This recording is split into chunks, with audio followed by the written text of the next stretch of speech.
Welcome to the Breech Birth Podcast. I'm Sasha Hopkins, private midwife, breech birth educator, and your host. This is a space to hear the real, raw, and powerful stories of women who have experienced breech birth in all its layers. Each episode features honest conversations with women who've experienced breech firsthand, offering insight and reflection. This podcast was born from the knowing that these stories need to be heard, to inform, connect, and reclaim the story of breech birth. Whether you're navigating breech birth yourself, supporting others, or simply curious, welcome and thank you. Hi, Henna. Welcome to the podcast. Hi, Sasha. Thank you so much for having me. Thanks for joining me. So before we jump into your story, we'll just do a couple of context questions to give a snapshot to our listeners. Where were you located when you had your breech baby? I was in Western Sydney, New South Wales. And how many weeks were you when your baby was born? 38 and 6. And what sort of care did you receive in your pregnancy, birth, and postpartum? A bit everywhere. It's a little bit of I won't go into too much detail, but I started off with MGP, which was a bit a bit everywhere because I was in regional South Australia at the time. Then I moved to New South Wales and I was under public care under 2 hospitals. The third hospital that I was at was where I had the breech baby. And then you had a vaginal birth? Yes. Cool. So before you jump into your story, do you want to share just a little snapshot of yourself and for the listeners? Yeah, sure. It's always tricky to know what to say about yourself. I'm Henna. I'm born and raised in New South Wales. I have 2 beautiful girls and my husband. I love birth. I love babies. I'm a teacher myself, but I think one day my dream is to maybe do midwifery. So we'll see how we go. Amazing. All right, let's jump into your story. So you've had 2 babies and your first one was breech. Do you want to start at the beginning? How did your pregnancy begin? Was it planned? Did you know where you wanted to birth? You mentioned you were in a different state, so there would have been a bit of broken care going on there as well. Yeah, so it was a planned pregnancy in 2021. So I found out I was pregnant December 2021. I was in regional South Australia at the time, and this was when all the COVID mandates sort of rolled out. The MGP care model that they had in the town, that was the only model of care that they had in the hospital. And there's only one hospital there. Unfortunately, due to the mandates, majority of the midwives walked out, or there were other things that happened, and there was only one permanent midwife left in the whole town of 20,000 people. So what ended up happening was they were calling in contractors. And so basically every 2 to 4 weeks, I was getting a new person, like a new midwife, and they would just fly straight out after their contract was up. So it was a bit, to be honest, I didn't mind it because I had a pretty hands-off pregnancy. I did 2 scans. So I did my morphology and my NT scan, and then I didn't do any of the tests and stuff. I opted out. So it was pretty, I liked that there wasn't, someone who's keeping track of everything in a way. But yeah. That's amazing that so many midwives walked off. If it hadn't been that situation, that would have been the most ideal care as well. If it's the only option of MGP, that's fantastic that they had that set up. It was, and it was really great. And I think when that happened, I had planned that I was going to have a home birth because one of my really good friends is a midwife of 20 years. She walked off and she's like, I'll just, we'll have a home birth and I'll help you with my other midwife friend. But then I ended up moving to States, so it didn't happen. Okay, so you moved to New South Wales, and then what did that look like care-wise? Yeah, so my husband got a job when I was 4 weeks pregnant. So we had about 10 days to move states. And I just moved in with my mum. We're like, we'll just move in with her until I have the baby. And in Western Sydney, I went under the local hospital. But basically... How many weeks were you when you moved? 35. Okay, so pretty close to having a baby. Yeah.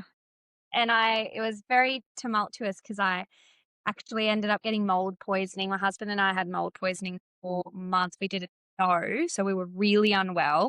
When we moved out, all the mold was discovered in our bedroom. So we were really sick. When I moved, I had a previous tailbone injury from when I was 10 years old, and it came up the day that we moved.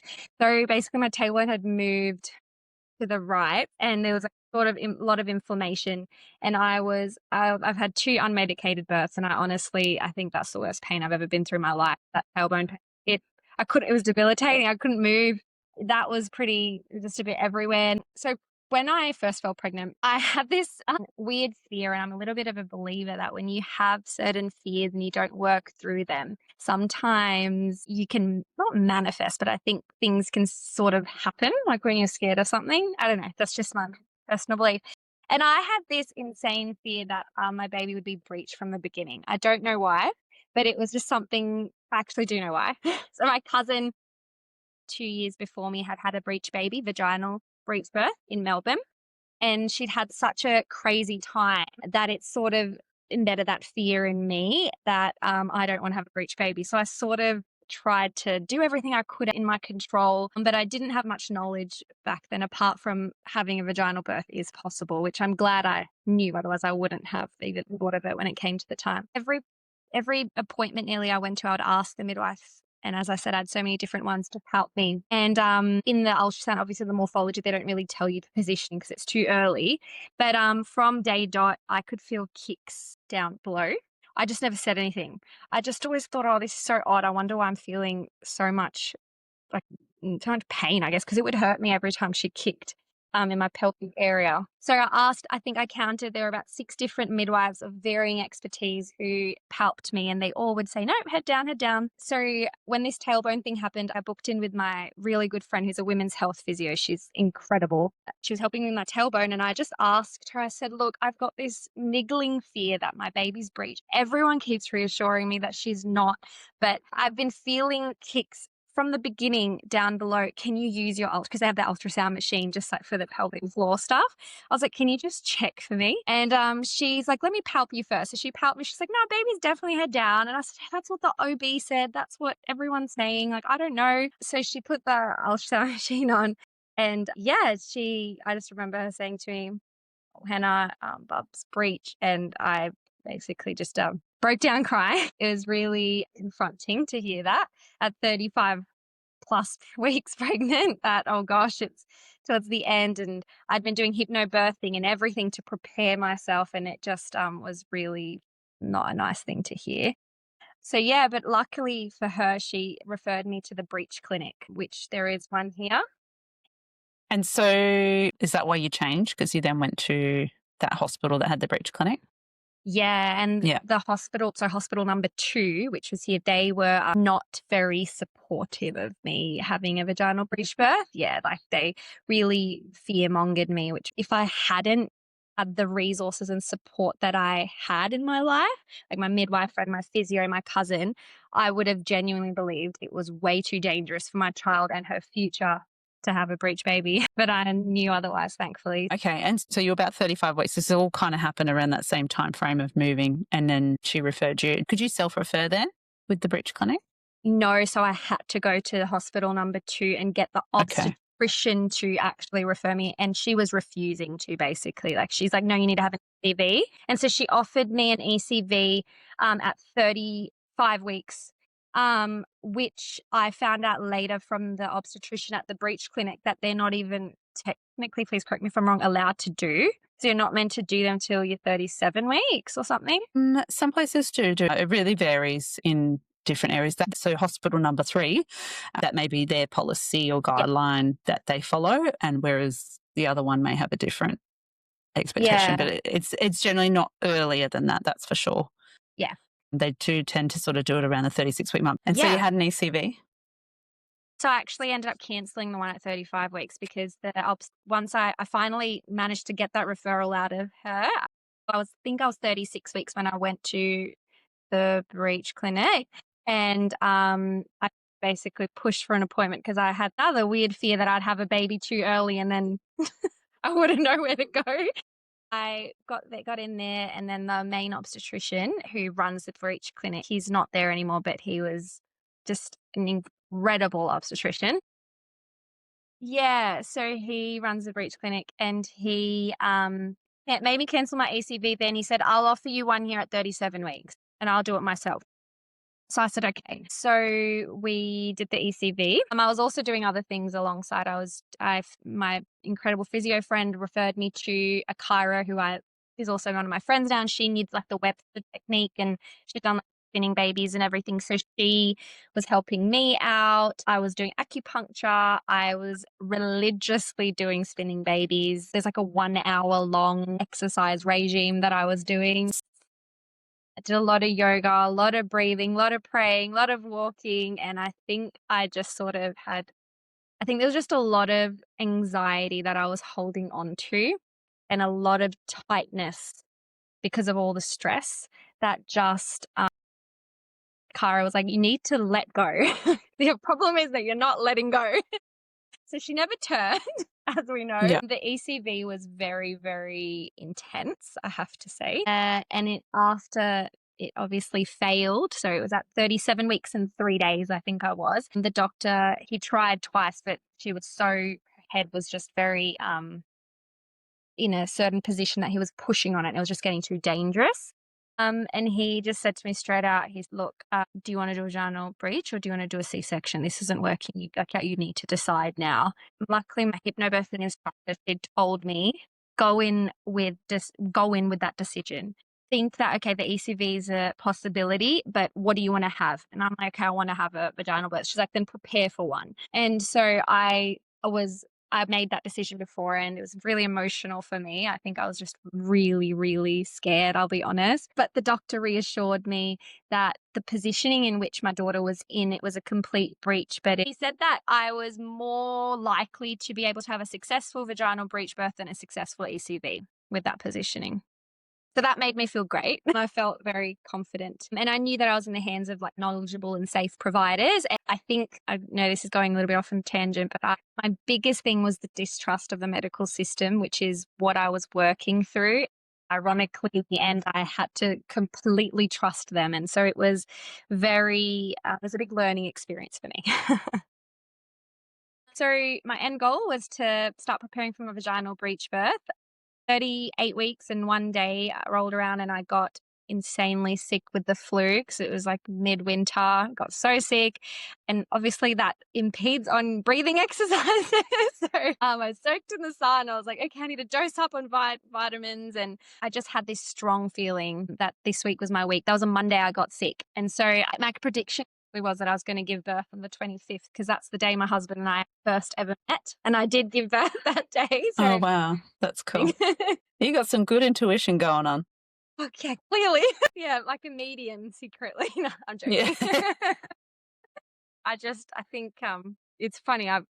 Everyone's got this weird sense or something, and like sometimes I just feel things and I feel like it's really going to happen, and it does. So Wednesday night, the 24th of August, I was extremely sick. I was still resting. I went to the bathroom around 4 p.m. and that's when I noticed some bloody show. Started experiencing a few cramps, but they tamped it off within a few hours, and I sort of knew my body was preparing, so I just rested heaps. I woke up roughly at 4 a.m. the next morning, and when I got up, like I felt the gush of water come out of me, and I'm like, oh, I think that's my waters. So I woke up my husband, and I was living with my mum and dad at that time. And so I didn't tell my mum because she's such an anxiety. She's very about this hypnobirthing thing. Like, are you sure you know better than other people? So I told my husband, and I'm like, okay, let me just wait and see what happens. And the whole day I kept leaking. I knew that it was my waters, but I decided to stay at home for at least 24 hours before I called the hospital. That was just, I felt comfortable with that. I didn't really want to, especially because I was breech, I thought they would call me in and like nothing was happening. So I thought, I don't want to go and ruin my zen. Like, I want to just be calm and, be at home. So I spent the day eating dates, energy foods and whatnot. And about 5:30 p.m., so about 12 hours after my waters had broken, I went to the toilet. Like, I just had diarrhea. I've said to my husband, I'm really, really hungry. Can you go get me one like guilt? Like, I feel like I'm going into labor and I just want to have one like bad meal. I want to have a Porto. Like, I really wanted a Porto burger. And I can't believe I sent him off. I should not have, because as soon as I sent him off, I've gone in the shower, I've come out, it's about 6:15 p.m. and I felt this like sharp pang. through my whole tummy, and I'm like, oh, my tummy's off. Like, I'm not sure because I'm sick. Then I felt it again about 5 minutes later, and I thought, oh no, I think like they're definitely contractions. And after a few minutes, water was gushing out, and I had these strong contractions 3 to 4 minutes apart. By the third contraction, they were 3 to 4 minutes apart. So, yeah, I've asked my mum to come in, and she knew something was wrong, but she's a panicker. So she starts panicking. I've told her, okay, go call the hospital, let them know that I'm in labor. I've gone into the shower, and at this point, as I said, they went to about 3 minutes apart, and they were getting so intense that I was finding it a little bit hard to even calm myself and breathe through them. And I think I asked her to call the ambulance because it was peak hour traffic. The hospital was an hour away from me. Yeah. I was thinking that, like, oh, when's the partner going to get back? Are we going to get stuck in Sydney traffic? You thought right. I think he broke 100 road rules coming back home, and I called him when he was in drive-through, so he couldn't even ditch the burger. He still brought it. Post birth meal. Oh man, I didn't eat it. I was like, I can't. It's too traumatic. But yeah, so I asked my mum to call the ambulance, and the operator's like, get her out of the shower. I'm not getting out of the shower. Hell no. Like, no, she needs to get it because she thought that I was having the baby. So what happened then was, because I couldn't talk through them, so that was a big warning sign for me. I just turned all the lights off. I retreated into my room, and I was just screaming for my husband, really. Like, get him home, get him home. Thankfully, they had, because the ambulance was quite fast, so they had, I think it's like the paramedic, they could just come in the car because he thought I was going to have the baby the at home. first responder. That's it. So he came home, and unfortunately, the operator told him that I'd been labouring since 6 a.m., not 6 p.m. So he came in not in a nice way. He sort of just goes, why have you been labouring at home for so long? And, in a quite rude tone. And I was on my bed at that stage, and I said, what do you mean? It's been 15 minutes. And he said, I've been told you've been labouring since 6 a.m. I said, no, about 6 p.m. He's like, okay, all right. Even if you were, that's not how you arrive to a woman in labour. How rude. Gosh, you're in for a surprise because it gets way worse. Yeah, it's interesting how people in an emergency, they can become quite, I don't know what the right term to use is, but I guess oblivious to their behaviour. Yeah, exactly. Insensitive. Yeah, so he came and he just kept saying, tell me if you need a push, tell me if you need a push. Anyway, thankfully the paramedics arrived shortly after, and we got into the ambulance to go. Had your husband got back yet? Oh yeah, he got in at the same time as the paramedic.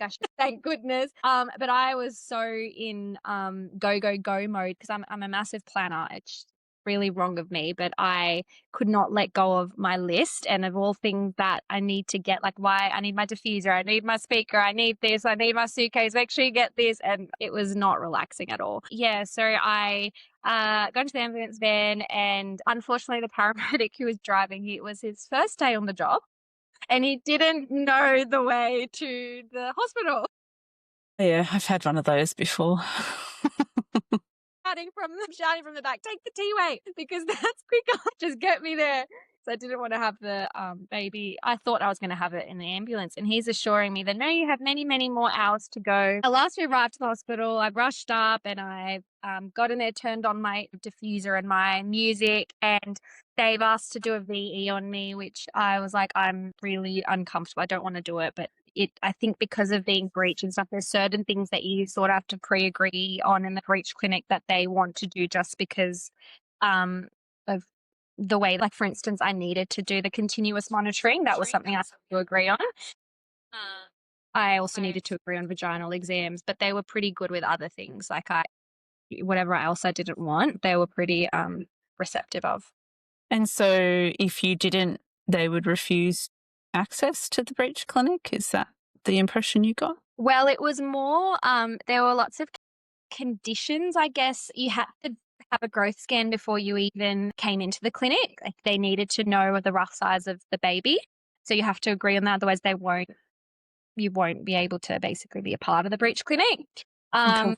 Have to be low risk as well. And there were a few other factors I can't recall off the top of my head. But yeah, with the birth, there were things that they were like, we recommend or we prefer you to go into spontaneous labour because it's a higher chance to have, the breech baby. And there were things that he was really good in terms of when I asked, why do I need to do the continuous monitoring or why do I need to do this? He would give me answers that I felt comfortable with. And I thought, you know what, in that moment, he's being so supportive that I'm happy to go along with this. So I didn't really say, no, I'm not, because I did say, no, I'm not on a few other things that I think I was like, okay, it's okay.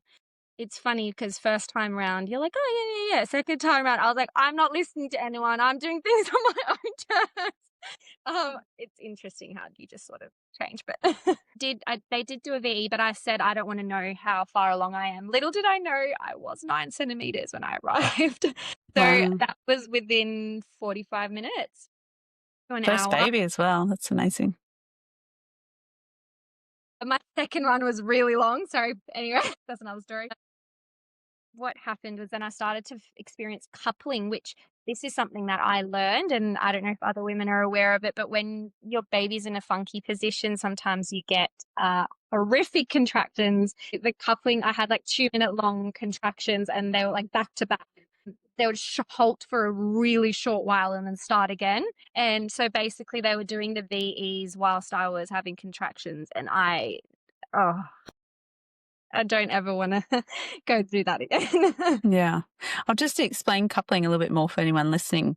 That's the term that's commonly used, but basically it means 2 contractions are back to each other. So rather than seeing this pattern of 2 to 3 minutes in between each contraction, you might have a 3-4 minute break, and then you'll have 2 contractions back to back. So maybe 30-second break and then straight into another one. So it feels like this really long contraction for mum, but it does dip down a little. And it can be positional, it can be just your body trying to find its rhythm. It generally doesn't stick around for a long time. It's maybe just positional changes needed or just moving through it until it resolves. Yeah, it started towards the end. So it happened towards the end. It wasn't like that before. It was just not very nice. After a few goes, she checked me and she goes, this baby's coming faster than you think. And I don't think I really comprehended her words. And I quickly got up and I was like, I want to get in the shower. I was just insisting that, no, let me get in the shower. And she's like, I need to speak to the registrar before I can do that. So roughly 5 minutes later, the registrar comes in and she's like, you need to go back onto the bed, because I was off the bed on all fours or like squatting or whatever. So you need to get back on the bed because I need to check you again. I was like, absolutely not. Like, that was so horrible. You can't do that to me again. And the registrar I really liked her as well. And I think when you sort of build a connection with someone over a few weeks, you do dig into trust them and you say, okay, and whatever. I had to listen to her, I guess. She checked me.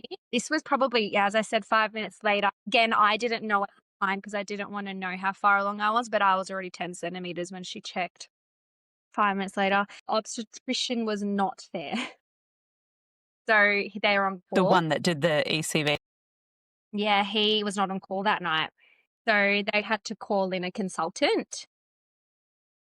Yeah. Before she left the room, the registrar said to my midwife, who I'd never met, she's like, do not let her push. And so at this stage, I was just so focused on my contractions because they were so intense. But I heard my midwife speaking to a secondary midwife and they're chatting, and she says to the one at the door, block the door off and don't let anyone in. And she comes to me and she's like, I'm catching your baby, so you push when you need to. Love that. And I was like, how can I stop myself from pushing? She was just so beautiful. I really liked her. I'm glad that I got someone who, even though I never met her before, someone who, was supportive. I think if she was agreeing to come onto the Breech clinic and do a shift or whatever, she would probably be quite of that mindset anyway. But yeah, she kept telling me, please tell me when you need to push. And I was just yelling at, I think the only pain relief and the best pain relief that I used is hip squeezers. Like, I love hip squeezers. They're my favorite thing. So she was a gun at them. My mum and my husband were on one side. They were so weak. And she was on the other, and they were just going at it, which was so great. But then I think, they got to a stage where I think I went to that like rest and be thankful phase. That's what they call it in hypnobirthing. We sort of, before transition, correct me if I'm wrong. And I think I got like 2 seconds of complete calm. And then all of a sudden I felt this immense urge to just vomit. And so I was dry retching, and I think I was over the top of the bed, like the bed was upright and my arms were over the bed. So as I dry retched, my baby's foot popped out, and the OB and his team walked in through the door at that exact stage. And he starts yelling at the midwives, like yelling, to put me on my back.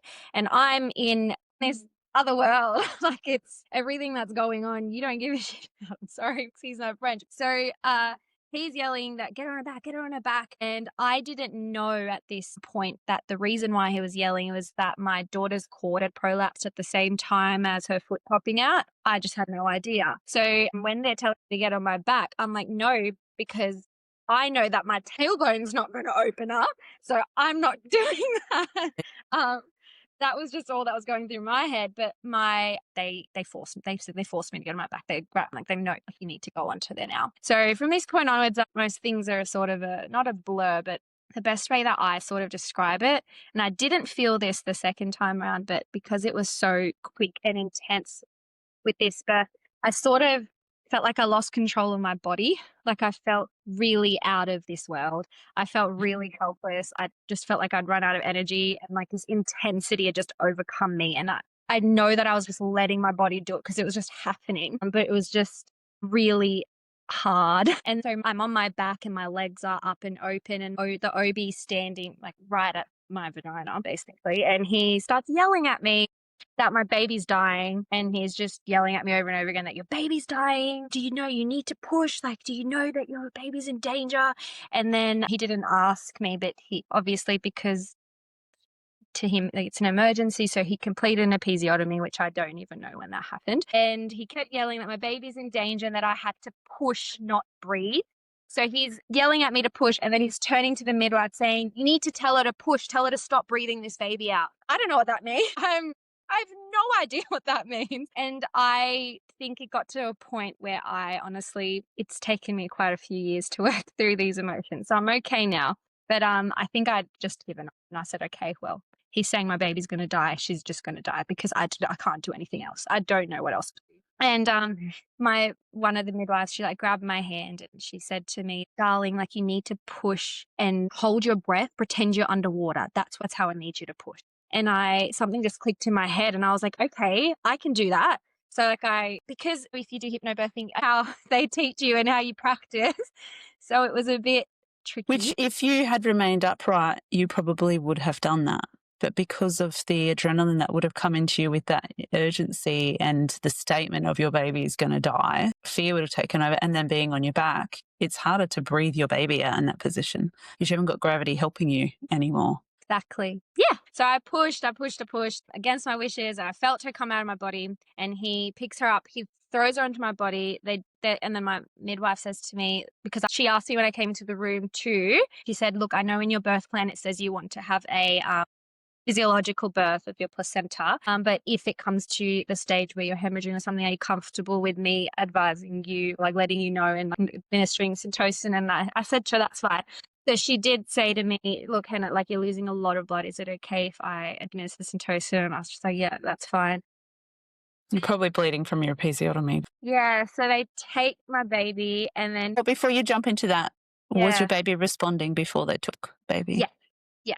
She was. I'm sorry. She started responding when they were, what's it called? Is it stimulating? Stimulating, yeah, like just rubbing baby? Rubbing her, yeah. But they took her, like, she was on me for a few seconds. They take her, Okay. and then he yells at me, hey, you really should be thanking everyone in this room right now. Wow. Then I find out, no, wait, maybe I'll take this up first. So then he goes to my husband, who's with my baby, and the little thingy. Where they check baby. Peter, yeah, whatever, the checks. And he says, I'm really aggro tone, like, I'm sorry for yelling at your wife, but I don't know if you realize your baby was in danger. He walks out. So after Ira's had all of her checks, he had my uninterrupted skin to skin, and the pediatrician, the specialists start showing up, and all these people are coming into the room. And I'm like, what is happening? And they're like, we're so sorry about what happened. And I'm like, what are you talking about? And my husband's like, we haven't told her yet. Just like, hold on. I'm like, what are you actually talking about? They're like, oh, we had to do an episiotomy on you. And I said, okay, so I didn't even know that. They said, yeah. And unfortunately, during the episiotomy, your daughter's toe was amputated. What the actual? Yeah. Which toe? Her left pinky toe. So, okay. Also, probably a location of where blood was coming from as well. Okay. Right. yeah, that was just a lot to process. I think Could they put it back on? no. It's never happened ever in that hospital's history. That's why I Wow. was quoted that. So we had 4 days in hospital. We had the orthopedic surgeons, everyone coming in and out. So I think I saw nearly 50 different doctors. Before you jump into that, did at any point, did that doctor apologise for his conduct, or did he just excuse his behaviour based on the fact that baby was in danger, based on his judgment? So you know how they do a debrief? He came the next day with the registrar and his bedside manner was appalling. He basically just said that he comes in and he says, oh, look, and starts debriefing the story. What happened? Look, I've walked into the room, the cords prolapsed. I had to do these maneuvers. I had to make this cut and the baby's foot was tucked into this corner. Look, she was a really big baby. Like it happened because she was quite big. And then he goes, oh, how big was she anyway? Like she's quite a chubby baby. And I'm like, just 3.5 kilos. Like that's quite big. Yeah. And then he goes, okay. Yeah. Well, look, these things happen. The next time I only suggest is that you don't labor at home for as long as you did. And he really emphasized it and was quite, not rude, but very passionate about that. And I just said, what are you talking about? I said, I've been bring at home for probably 20 minutes. And he said, oh, well, that's not what I heard. I said, yeah, because I think there was some misunderstanding. And the operator told the hospital as well that I'd been laboring 6 a.m. So we pieced it all together with the midwives and with the registrar that he'd come in. He'd been called in while I was 10 centimeters, which was way too late according to him. He walked into the room into an emergency, which is what he say, and he sort of took out whatever he had about me, whatever it may be, and his just the emergency and the panic sort of caused him to behave the way that he did. But yeah, which is no excuse whatsoever. Just everyone listening, that is not how a healthcare provider should behave. He should have apologised and he should have taken complete ownership of his error and acknowledged that to you. That is how you practice properly, is acknowledge to the person, oh, I've made a mistake. I'm really sorry. It's not that hard to just say those words. I apologised to my husband for yelling at me. So we got that doesn't count. That doesn't cut it. It doesn't. No way. This makes me angry. I'm sorry. It took me quite a bit I think it took me over a year. I did some birth trauma counselling and it took me some time to even be open to having another baby, to process everything. We tried to go down the route of suing, but it wasn't going to be in our favour, basically. I think it's just the way that the system is designed and the way... sorry, are you talking about if you file a complaint? Is that what you're talking about? Yeah. If we sued, yeah. Okay. Did you make a complaint about that obstetrician? Everyone asks me this. It took me a long time, as I said, to process it all. And my birth trauma counsellor, she gave me the option, the pamphlet and everything on how to write a complaint. And I don't know why. I've had it saved on my computer for so long. I don't know what has held me back, I'll be honest. I'm just, there's a lot of thoughts. Well, to do something like that, it's very raw. It's bringing those emotions back up. And it's hard. It's not fair for a woman to actually make a difference either for herself to move forward or for future for any women that come into encounter with that particular healthcare provider. They have to relive the trauma to even put that complaint in. So as a midwife, I would recommend it because it is also part of that healing. It gives you the opportunity to be able to move through that again, even years down the track. If it doesn't feel right, it doesn't feel right. That's fine. But the fact that it's still sitting on your desktop, it's still there. The thought's still there. Well, they wrote the day I was being discharged. I went through a lot of, I think, as you know, those first 3 months especially, but the trauma that, I just couldn't sleep at night. It was just really, really hard, especially with the part that I just kept feeling like my baby was going to die or something was going to happen just because of all of the things that were said to me. And the midwives, they came in, they did a debrief with me, and it's interestingly enough, they apologized to me because they were there, they heard, they saw, I couldn't believe it either. And they documented everything on they documented every single thing that was said. that happened. And they said, I think 7 years that it stays on your file. But for a baby, because it'll be based on when baby's 18, if she ever wanted to pursue anything once she's 18, she has another 7 years or something. Yeah. So they told me that it's there. And, I think I'll be honest, there's been a lot of opinions and perspectives on this matter. And some people say, oh, be grateful, right? Like there's a lot of that. Be grateful he did you a favor or he helped you in the end. He made a mistake, whatever.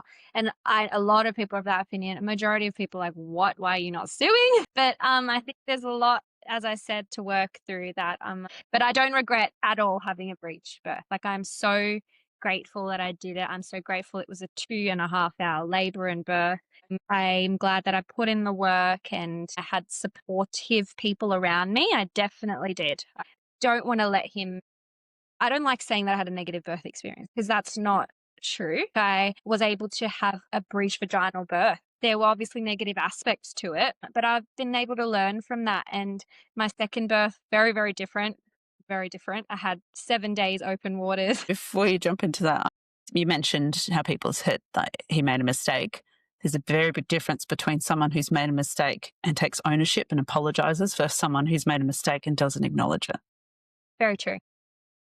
Just talking about the cord prolapse. So with a complete and an incomplete baby, we can see cord drop down, particularly if you're fully dilated and you're birthing your baby.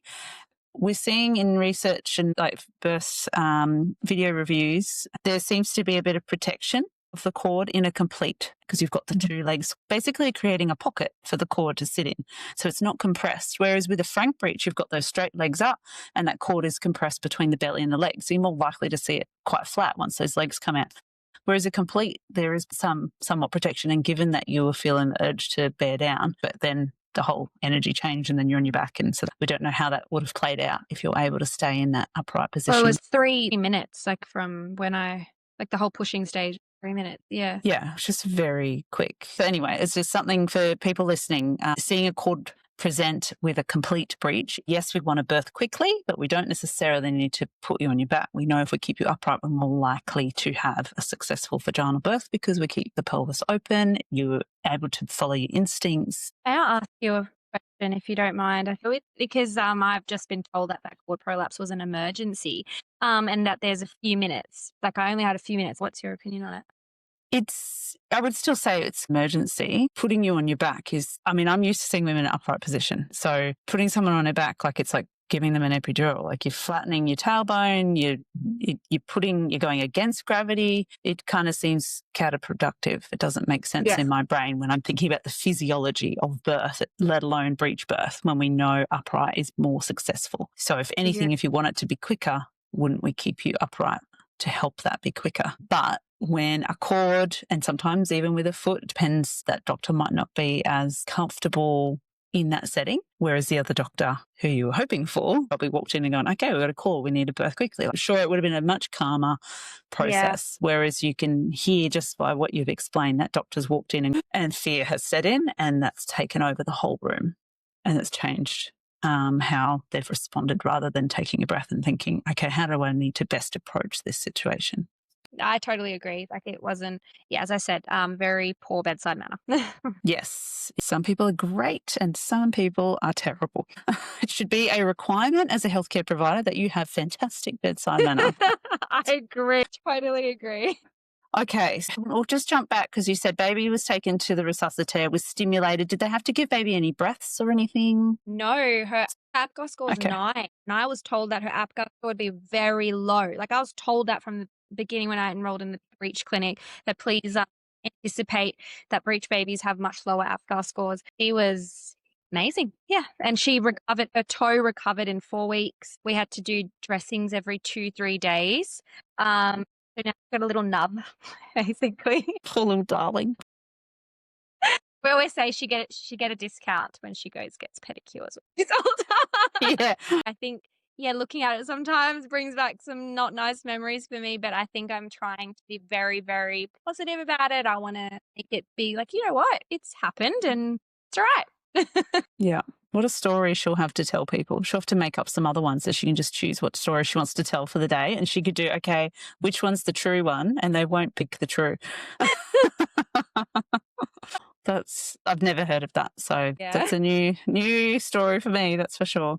So postnatally, did you end up breastfeeding? Did you get to have some breastfeeding at the beginning when she came back to you? Yeah, I exclusively breastfed her for 2 years. So she was a great feeder. I basically got her after a few minutes of checks. They all left me alone for 2 hours, which was amazing. I was really grateful for that. Beautiful. And how long did you stay at the hospital before you went home? 4 days. And how was it coming home? Because you originally thought about home birth in South Australia. I know it was good. I think with first babies, though, I'll be honest, it's a complete different time. I'm sure every mum can relate to it. It feels like your world's been just turned upside down. So it was really difficult having to go frequently to the hospital. As soon as I got discharged, because it was an hour away, to go to the children's hospital, like not even the main hospital. But they were so great. They were just so lovely. They were like, we've never seen something like this. We're so sorry this is happening. Each time I came in, the nurse would just put me to the front because she knew I had a 4-day-old baby. But she would just go do her dressing. That it was really gnarly in the beginning. I couldn't look at it because it was like protruding for quite a long time. They had to wait for the skin to actually heal over, which took about 4 weeks. And with the breast milk, it was magic. It like you wouldn't even feel any pain when they would poke it. So good that you had that for her, for pain relief and comfort. Yeah, for sure. But obviously she needed stuff for her toe, but in regards to her hips, did she have any issues with her hips being breech? No, thankfully, no hip dysplasia. We did do the ultrasound at 6 months and there was nothing. Yeah, amazing. Anything else that you can think of postpartum? Not really. I think it was just she hated the car. No, I'm kidding. She was a tough baby. Yeah, and sometimes being breech, they can be a bit tight on one side, so chiro or osteo can be helpful. Funny you say that. We actually had to recently do, and look, some people are of different opinions, but this is the way I view life and body and all of that. But we actually had to do craniosacral therapy recently. Great. There's a lot of things I know about my child that I've observed from the beginning, and as she's grown older, I've seen those certain things, such as, like you said, the tightness and being very she's had a stressed body. So she suffered from severe chronic constipation for 2.5 years on and off. It was not diet related. We worked with naturopaths, homeopaths, acupuncturists, like everything. Like we could not get to the bottom of it. And as she's grown older, I started noticing that it was a fear-based thing for her, that she just had so much stress in her body that was preventing her from going and relieving herself. Like she was holding it in. There were other things as well, like with the car seat postpartum, that I noticed she wouldn't go in the pram. She didn't like being strapped in. Everything else was fine. She fed well, slept well, all of that. No reflux, no allergies, like nothing like that. So it was just, I could see it was purely something to do with her body. And so I was like, let me try some body work. And literally within a week, this just happened a few months ago, she was healed. And she genuinely believed it was from the trauma because she used a variety of methods. If you weren't going to say it, I was going to say it. Yeah. That's an intense. Kinesiology? I've heard of it before. Yeah. So she was saying there was a lot of tension in her hip area. And funnily enough, she somehow mentioned the toe without really knowing much about the birth, and it's just really odd. But yeah. Yeah. But yeah, she's a complete different kid, like after that work. So anyone listening who has issues like that with their baby, don't sit on it, wait. Like try craniosacral therapy if you can get to it, chiro, osteo, kinesiology. Yeah, it's like magic. And it's so gentle and non-invasive. They look like they're literally just touching them. You're like, what are you doing? You just got magic fingers. Totally. And it's a little bit expensive, but you don't have to have many. Like we have one. And we did 2 chiro appointments. And if you find someone who you trust, and it's actually super easy, I think in Sydney, Melbourne, I'm assuming to probably Queensland, to find people. It's actually very easy. The cranio for babies, like newborns, is harder in my location. because the training's not as easily available. I know there's plenty that do adults, so that particular one depends on where you live, but osteo and chiro is definitely available pretty much everywhere nowadays. Yeah. And you've since had another baby. You had a vaginal birth with your second. We won't jump into the story, but just a little snapshot. I've had a miscarriage between, so that was miscarriage, I think 16 weeks. So that was also a whole thing with the system again, because I didn't want to do the stuff. I wanted to wait for it to pass naturally, which took over 4 weeks. Then, I had just recently had a baby 5 months ago, vaginal birth. But again, it was just interesting things happened towards the end. Like I had premature rupture of membranes at 37 weeks, and open waters for 7 days. I didn't have an induction. Oh, the prolonged rupture. Yeah. Yeah. Sorry, is that not premature, prolonged. Yeah. I'm sorry. Is the wrong No, term. you're right. Well, I mean, you had that with your breech technically too, so it was quite a while. But 7 days. Yeah, that's a longer one. Yeah, it was, and then an 18-hour labor. So I didn't anticipate that, but much more positive because I spent 16 and a half hours at home, and I just was with my husband, my mum, my best friend, my daughter, and I was, in the zone. I knew when I had to go to the hospital.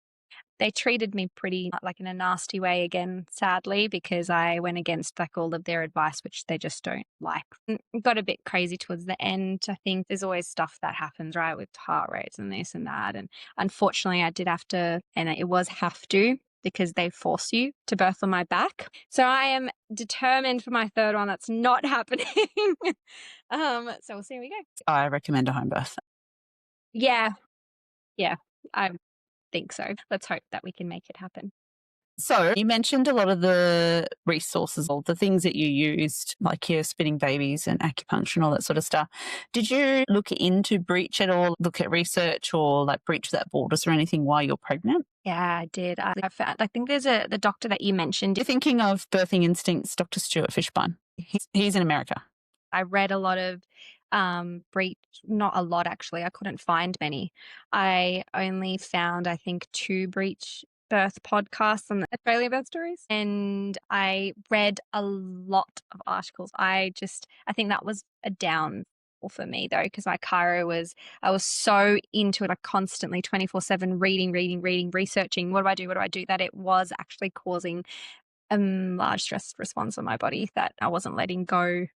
Do you sort of know what I mean? More in the brain instead of coming into the body, which you need to be doing in that 3rd trimester. Yeah, definitely.